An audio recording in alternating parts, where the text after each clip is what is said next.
everyone, welcome back to Cindy and Starlet, and if you are new here, welcome, enjoy the videos. So today, me and Sydney are going to be reading Disney Pooh's Heffalump movie. So let's begin. It had been so nice and summery in the 100-acre wood, but all that changed one morning. Little Roo was sleeping soundly when he suddenly awakened by a strange trumpeting sound. Taroot! What happened? Wondered Roo, looking out of his window. Outside, Pooh ran past carrying a honey pot. A panicked Piglet followed, holding a sheet. Then Tigger bounced by with a painting around his neck. Where's everybody going? Called Roo. To Rabbit's house, answered Piglet. He'll know what to do. Roo waved goodbye to his mother, Kanga. Then he hurried over to Rabbit's house too. What's all this about? Asked a sleepy Rabbit when he answered the door. His friends explained how the strange trumpeting sound had frightened them all. Pooh had fallen into a honey pot, Piglet had run into his clothesline, and a picture had come crashing down on Tigger. Then Roo discovered a huge footprint. What sort of creature do you suppose would be attached to a foot that big? Asked Pooh. There's only one thing it could be. A heffalump, declared Rabbit. Everyone except Roo gasped. What's a heffalump? Asked Roo. It's got horns and a spiky tail, Tigger told him. They're hazardous, agreed Rabbit. None of them had ever seen a heffalump, but everyone knew they were terrible creatures. And they live right over there in Heffalump Hollow, added Rabbit. Rabbit announced that they should go on an expedition to capture the heffalump, so everyone gathered their heffalump hunting equipment. But Rabbit thought catching heffalumps was for grown-ups and was too dangerous for Roo to go. I'm sorry, Roo, Rabbit said softly. Roo wished he was a grown-up so that he could go and catch a heffalump too. The next morning, the heffalump hunters set out. Soon they reached the fence that separated the 100-acre wood from the Heffalump Hollow. Now remember, everyone, said Rabbit, the important thing is that we stick together.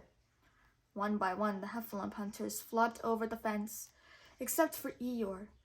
Don't let me hold you up, he called after his friends. Determined to prove his bravery, Roo decided to catch a heffalump on his own. He grabbed his rope and hopped into Heffalump Hollow. But as he made his way through the forest, he thought someone or something was following him. Roo kept walking. The sound got closer and closer. Then Roo felt something tap his shoulder. Ah! Screamed Roo. You're it, a voice said. Now you've got to catch me. Roo could only see a shadow in the darkness. Don't you want to play? Asked the voice. No, said Roo. I've got to catch a heffalump. Suddenly, a cute little elephant-like creature rushed out of the darkness and rolled right into Roo. You can catch me, said the creature. My name is Lumpy, and I'm a heffalump. Roo had heard how scary heffalumps were, but the fellow looked perfectly friendly. Are you sure you are a heffalump? Asked Roo. My mom says I am, Lumpy giggled. If you are a heffalump, then where are your horns and spiky tail? Wondered Roo. Lumpy shrugged. Spiky tail? I wish I had one. If you are a heffalump, then I'm capturing you, cried Roo, lassoing Lumpy. But Lumpy just scampered off, pulling Roo along. Stop, shouted Roo. You've got to come with me because I'm a grown-up. A grown-up, Lumpy repeated. You must have your own call then. My call? Roo was confused. Like this, explained Lumpy.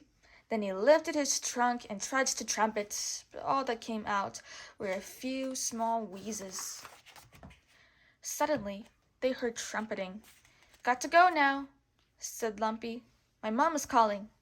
Don't go yet. Let's go see my friends first, said Roo. I don't know, Lumpy hesitated. Please, begged Roo. Well, okay, agreed Lumpy, and they headed back towards the 100-acre wood. Meanwhile, Tigger and Rabbit were hiding in some bushes. Rabbit tried to lure the heffalump with his heffalump call. Baroo, baroo. The call echoed through the woods. Oh my, what a dreadful sound, Piglet said with a shiver. Bravely, Pooh and Piglet crept toward the sound. Do you see it? Asked Piglet. I see a tail, whispered Pooh. Are there horns too? Piglet asked. The two of them, answered Pooh. The two friends pounced. In the name of the 100-acre wood, Pooh and Piglet proudly announced, we capture you. Then they examined their catch. Pooh, have you noticed that heffalumps look a lot like rabbits? Asked Piglet. And why do you think that is, Piglet? Said Rabbit, fuming. Oh, dear, the heffalump knows my name, gasped Piglet. Pooh looked at his trap. Hello, Tigger, Pooh said innocently. Did you happen to see the heffalump just captured? Back at the fence that separated Heffalump Hollow and the 100-acre wood, Lumpy hesitated. I'm not supposed to go over there, said Lumpy. Scary things live there. There's a stripy thing that bounces. That's Tigger, explained Roo. And there's this little pink monster that squeals and shakes, continued Lumpy. You're wrong about Piglet. He wouldn't hurt a fly, promised Roo. My friends aren't scary. There's nothing scary here, Roo told Lumpy. Promise? Lumpy asked softly. Promise, Roo answered.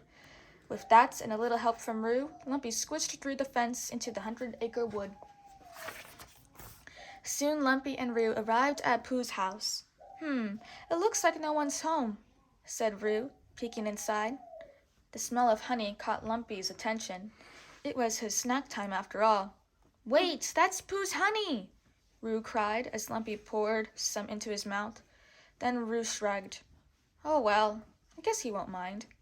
Lumpy and Roo didn't mean to, but they made a lot of mess out of Pooh's house. Then they went over to Rabbit's house, but Rabbit wasn't home either, and Lumpy couldn't help munching on the watermelon in Rabbit's garden. They must still be out on the expedition, said Roo about his missing friends. Just for fun, Roo spat a watermelon seed at Lumpy. Lumpy giggled. Oh yeah! He inhaled a whole watermelon and then spat seeds back at Roo. Rat-tat-tat-tat! Soon the two were having a big fun food fight. Again, Lumpy and Roo didn't mean to, but they made a lot of mess of Rabbit's garden. And they were quite a mess too. My mama's not going to like this, said Lumpy, looking at himself. Roo thought of his mama. We had better get cleaned up, Roo agreed. He knew just what to do. Roo led Lumpy to a large pond. Cannonball! Yelled Roo, jumping in. Lumpy laughed and jumped in too. The friends had a wonderful time in the water. Then Lumpy heard his mother's call again. It was time to go. Roo removed the rope from Lumpy's neck and tossed it away. Lumpy, said Roo quietly, you're not captured anymore. The friends smiled at each other. Then they headed back into Heffalump Hollow so Lumpy could find his mother. Meanwhile, the Heffalump hunters had finally returned to the 100-acre wood. All in all, it was a successful Heffalump expedition, declared Rabbit. Just look around. You don't see any Heffalumps, do you? Then Rabbit spotted a Heffalump tracks, leading straight to Pooh's house.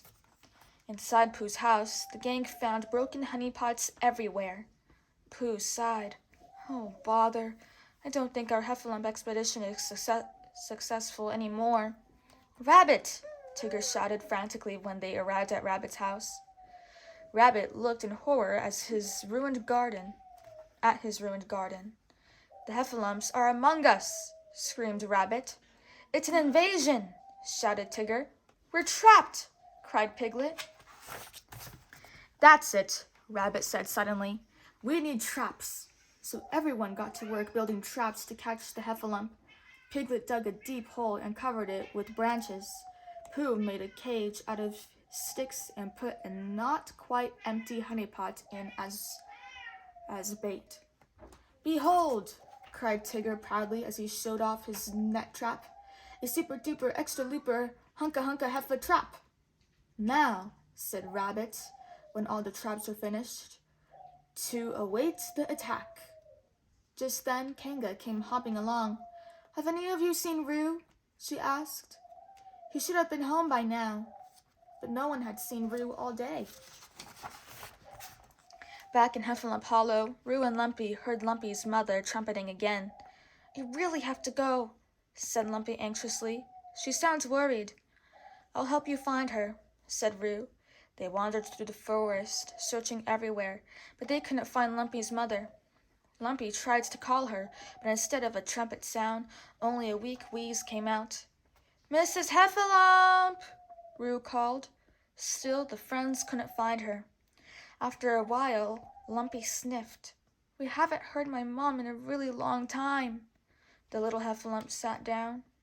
Roo tried to comfort his friend, but he couldn't. I want my mom, Lumpy said softly. Me too, said Roo. Wait, my mom! She'll know what to do. Come on! So the two headed back to the 100-acre wood. It wasn't long before they found Kanga and all of the Roo's friends.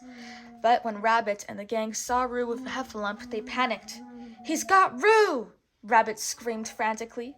They charged toward the Heffalump before Roo could explain. Lumpy raced into the forest to try to get away. No! Wait! Cried Roo. This is Lumpy! Roo raced after Lumpy and finally found him, caught in one of the traps. Lumpy was crying. You said they wouldn't be scary, Lumpy sniffed. You promised. Roo felt like crying too. I'm so sorry. Then Roo climbed on top of the cage and unfastened the ropes that held it together, setting Lumpy free. From the bushes, Kanga had seen it all. She was happy that her son had stood by his new friend. At that moment, the Heffalump hunters arrived. They saw Lumpy hugging Roo and thought they had to save Roo. Drop my little bouncing buddy, you Heffalump, cried Tigger. The gang surrounded poor, terrified Lumpy. Leave him alone, pleaded Roo. You're scaring him. Then Kanga jumped in front of Rabbit and the others. What on earth are you all doing? She demanded. We're rescuing Roo from the Heffalump, said Rabbit. We were wrong about Heffalumps, protested Roo. They're not scary creatures. He's just like us. Lumpy is my friend, Roo added. So they have to uncapture him. But Lumpy was still scared, and he lost his footing as he backed up on the steep slope. Lumpy! Cried Roo, grabbing a rope. Lumpy managed to gain his footing on his own, but Roo went flying around through the air. Ah! Roo cried. Little Roo landed in a huge pile of dead trees at the bottom of the steep slope. Roo! Cried Kanga. The 100-acre wood friends tried to rescue him, but they couldn't reach him, and the trees were too heavy to move. Hold on, Roo, called Lumpy. He knew just what to do. Lumpy ran to the edge of the forest, lifted his trunk, and blew as hard as he could. For the first time ever, he trumpeted, Tahoot! Taroot! He had finally found his Heffalump call, just when it was needed most. Hearing her son's call, Mama Heffalump trumpeted back loudly and came crashing out of the forest. She was relieved Humpy was safe. I'm okay, Mom, but my friend Roo is in trouble, Lumpy told her. Lumpy led his mother to the edge of the steep slope. With ease, Mama Heffalump moved some of the logs where Roo was trapped. Then she carefully plucked out tiny Roo with her trunk and gently past him to Kanga. She did it, cried Lumpy proudly. Oh, Roo, said Kanga, hugging Roo tightly. The gang from the 100-acre wood realized they were wrong about Heffalumps. Rabbit and the others apologized to Lumpy. Lumpy, sweetheart, we really should be going, said Mama Heffalump. Could we please stay just a bit longer? Asked Lumpy. Please, added Roo. Well, I don't see why not, Mama Heffalump chuckled. I suppose so, agreed Kanga. Mama Heffalump wrapped her trunk around Kanga, and the friends jumped for joy. Forward bounce, Lumpy called, and off the two friends went, laughing all the way. The end. So that is it for today, everyone. I really hope you all enjoyed it, and we'll see you all next time. Bye-bye. Bye-bye. Pick out your favorite page.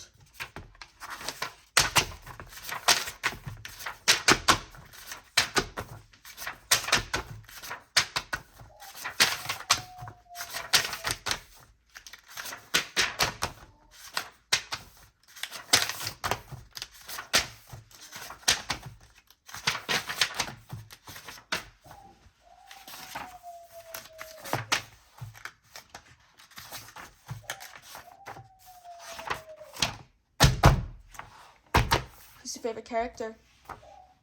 We both. Winnie the Pooh. Bye-bye. Yeah.